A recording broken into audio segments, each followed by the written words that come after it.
বহু আবদারে আজ এই ভিডিওটি বানাচ্ছি। অনেকেই আমার ভিডিওতে রুটি মেকারে রুটি বানানো আর লুচি পুরি বানানো ভিডিও দেখে অনেকেই জানতে চেয়েছে যে আমি রুটি মেকারে কী করে এত পারফেক্টলি রুটি কিংবা লুচি বানাই। তো আজ তাদের জন্য এই ভিডিওটি বানানো। প্রথমে আমি আটাটা আস্তে আস্তে জল দিয়ে একটু একটু করে মেখে নিচ্ছি। আটাটা এমনভাবে মাখছি যাতে করে খুব বেশি শক্ত না হয়ে যায়, আবার খুব বেশি নরমও না হয়। আটা মেখে নেওয়ার পর আস্তে আস্তে এইভাবে ছোট ছোট করে লেচি কেটে নিচ্ছি। ছোট ছোট করে লেচি কাটার কারণ হলো আমার যে কড়াইটায় আমি ভাজবো লুচিগুলো, সেই কড়াইটা আমার ছোট। আর কড়াইটার মধ্যে যখন তেলটা ভরে আমি লুচিটা ভাজি, তখন এই ছোট ছোট লুচিগুলো সুন্দরভাবে গোল গোল হয়ে ফুলে ফুলে ওঠে। দেখতে যেমন ভালো লাগে, খেতেও সেরকম সুস্বাদু হয়। আর গুলুর জন্য তো অনেকই ভালো লাগে, কেন ওর ছোট ছোট এই জিনিসগুলো লুচিগুলো খেতে খুব ভালোবাসে। একটা একটা করে প্রত্যেকটা লেচি আমি হাত ঘুরিয়ে এইভাবে আস্তে আস্তে গোল করে নেব। এইভাবে আস্তে আস্তে গোল করে নেওয়ার পর তারপর রুটি মেকারে দিয়ে লুচিগুলো বানানো শুরু করব। আর এখানে দেখুন, আমি যেভাবে আটাটা মেখেছি সেইভাবে যদি আটাটা মেখে নেওয়া হয়, তাহলে কখনোই রুটি মেকারে রুটি বা লুচি বানালে আটা কখনোই শক্ত হবে না, আর রুটি বা লুচি কোনোটাই শক্ত হবে না। এই যে দেখছেন আমি লুচিগুলো বানাচ্ছি, তার জন্যে আটা মেখেছি একদম এরকমভাবে নরম করে। এই যে আমার হাতে লেগে যাচ্ছে একটু একটু করে, না খুব বেশি শক্ত না খুব বেশি নরম। এর থেকে যদি বেশি শক্ত হয়ে যায় তাহলে কিন্তু লুচি কিংবা রুটি দুটোই শক্ত হয়ে যাবে, খাওয়ার সময় ভীষণই শক্ত লাগবে, খেতে ভালোও লাগবে না। আর খুব বেশি নরম হলে সেটা আবার যখন প্রেস করবেন রুটি বা লুচি করার সময় এই লেচিগুলোকে, সেটা আবার রুটি মেকারের সাথে লেগে যাবে। তো একদমই পারফেক্টলি এটাকে মাখতে হবে। একদিনে হবে না, এটার জন্যে লাগবে কয়েকটা দিন সময়। আস্তে আস্তে হাতের অভ্যাসে ঠিক সময় মতো এটা হয়ে যাবে। তারপর লুচিগুলো বানানোর জন্যে এই যে লেচিগুলো কেটেছি, সেই লেচিগুলোকে আস্তে আস্তে একের পর এক আটার মধ্যে দিয়ে একটু কোটিং করে নিচ্ছি। আটার মধ্যে দিয়ে কোটিং করলেও হবে, না করলেও হবে। আমি একটু করে নিই আটার মধ্যে দিয়ে কোটিং, বেশ সুবিধাই হয়। এতে করে কোনো কারণে যদি আটাটা কোনো দিন একদম নরম হয়েও যায়, তাহলে রুটি মেকারের সাথে এটা আটকে যায় না। একটু আটা দিয়ে নিলে না শক্ত না নরম, দুটোই একদম পারফেক্ট থাকে। আমি এখানে দুরকমভাবেই লুচি বানিয়ে দেখাবো। একটা আটায় কোটিং করে বানিয়ে দেখাবো, আর কিছুটা আটায় কোটিং না করে কেমনভাবে বানানো যেতে পারে সেটাও দেখাবো। লেচিগুলোকে আটায় কোটিং করতে করতে ওইদিকে আমি আমার রুটি মেকারটাকেও প্রিহিট করে নিয়েছিলাম। রুটি বানানোর আগে কিংবা লুচি বানানোর আগে এটাকে গরম করে নিতে হয়। তো গরম করার জন্যে আগে প্লাগ পয়েন্টে কারেন্টের সুইচটা দিয়েছিলাম, তারপর এটাকে গরম হয়ে যাওয়ার পর আমি লুচি বানানো শুরু করি। প্রথমে কারেন্টের সুইচটা দিলে এটা একটা লাল রঙের লাইট জ্বলে। তো লাল রঙের লাইটটা তখনই অফ হয় যখন এটা গরম হয়ে যায়। গরম হয়ে যাওয়ার পর সুইচটা অফ করে দিয়ে তারপর এই লুচিগুলোকে আমি আস্তে আস্তে প্রেস করে গোল গোল বানিয়ে নিচ্ছিলাম। যেহেতু এটা লুচি বানাচ্ছি, রুটি বানাচ্ছি না, তাই জন্য সুইচটা অফ করে দিয়েছিলাম। খুব বেশি গরম হয়ে গেলে আবার লুচিগুলো এখানেই পুরোপুরি মোটামুটি হয়ে যাবে বা ফুলে ফুলে উঠবে। এতে আর ভাজলে সেরকমভাবে আর গোল গোল ফুলে উঠবে না। এই যে আমি দুরকমভাবে লেচি কেটেছিলাম, একটা আটায় কোটিং করেছিলাম আর একটা আটায় কোটিং করিনি।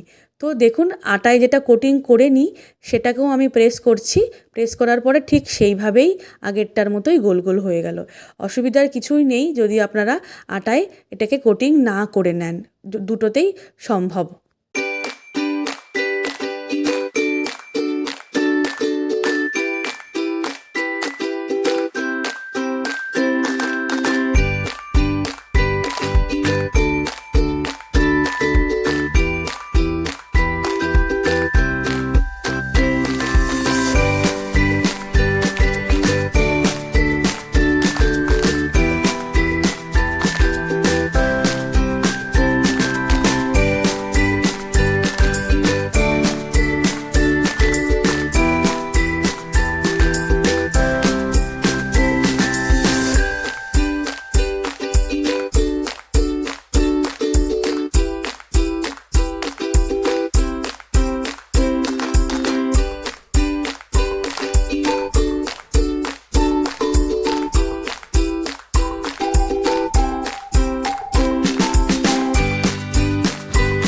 কড়াইতে তেল দেওয়ার পরে একে একে আমি লুচিগুলো দিয়ে এইভাবে ভেজে নিচ্ছিলাম।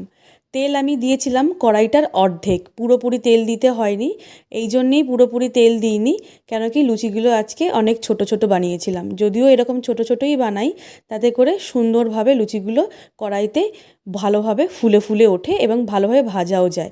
খুব বেশি বড় হলে আমার এই ছোট্ট কড়াইটাতে তেলের প্রবলেম হয়ে যায়, আর ভাজতে গেলেও লুচিগুলো ভালো মতো ফুলে ফুলে ওঠে না।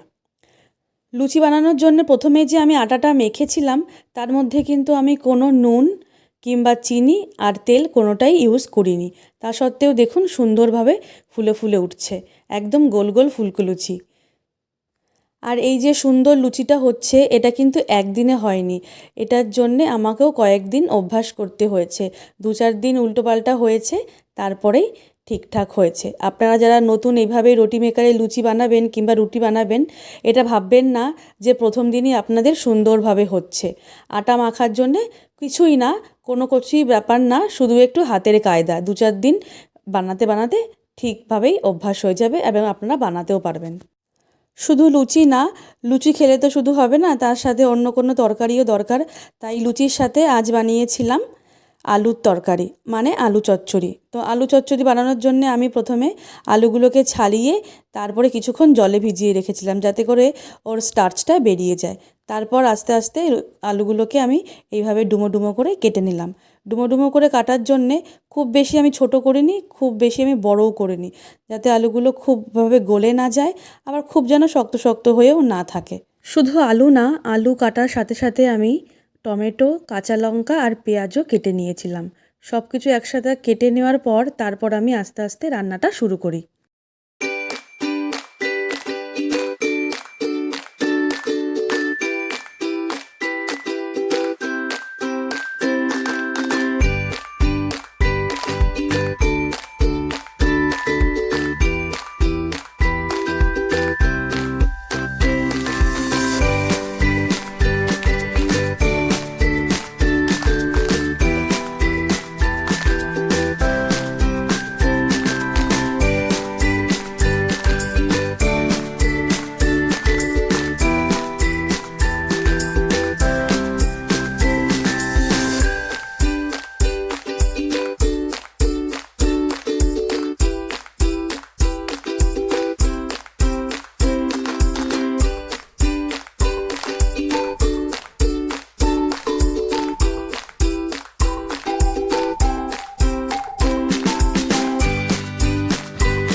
সব রকম মশলাপাতি দেওয়ার পর জল ঢেলেও দিলাম, তারপর আস্তে আস্তে চাপাটা লাগিয়ে দিলাম। কিছুক্ষণ ফুটতে দিলাম। ফুটতে দেওয়ার পর যখন দেখলাম জলটা একটু কমে এসেছে, তারপর ধনেপাতা দিয়ে এটাকে আরেকটু নেড়ে চেড়ে যখন দেখলাম একটু মাখা মাখা ঘন ঘন হয়েছে, তো তারপর নামিয়ে দিলাম। তো লুচি আর আলুর তরকারি আমার রেডি। তারপর এই সব রান্নাবান্না শেষ করার পর গুলুকে স্কুলে পাঠিয়ে তারপর আসলাম ঘরের কাজে। সেই যে ঘরে এসে ঢুকেছি, তারপরে আর এই খাটের গদ্দাগুলোকে রোদ্দুরে দেওয়া হয়নি। রোদ্দুরটাও ঠিক এমনভাবে আসতো না আমাদের ব্যালকনিতে। এখন যেহেতু শীতকাল, দেখছি রোদ্দুরটা শীতের সময় আমাদের ব্যালকনিগুলোতে এসে পড়ে, আর গরমকালে আসে না। তো ভালোই হয়েছে, গরমকালে ঘরটা গরম হবে না, শীতকালে যেখানে রোদ্দুর দরকার ঠিক সেই সময় রোদ্দুরটা আসে।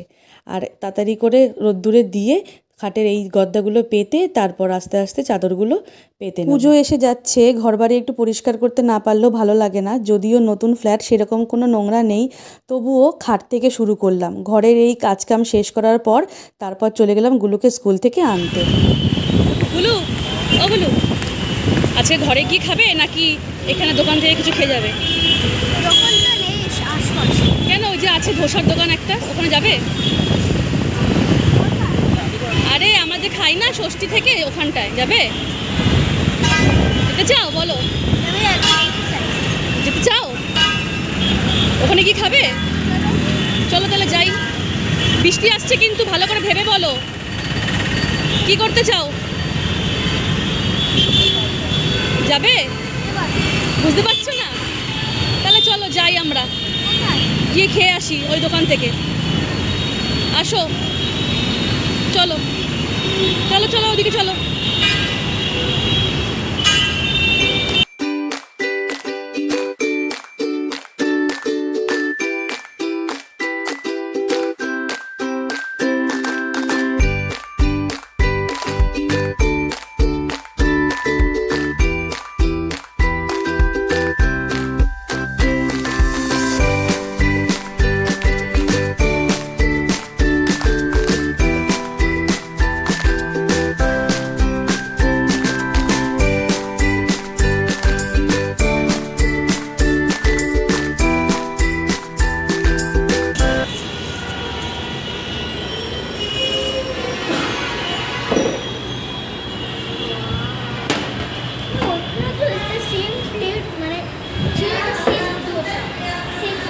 খাও,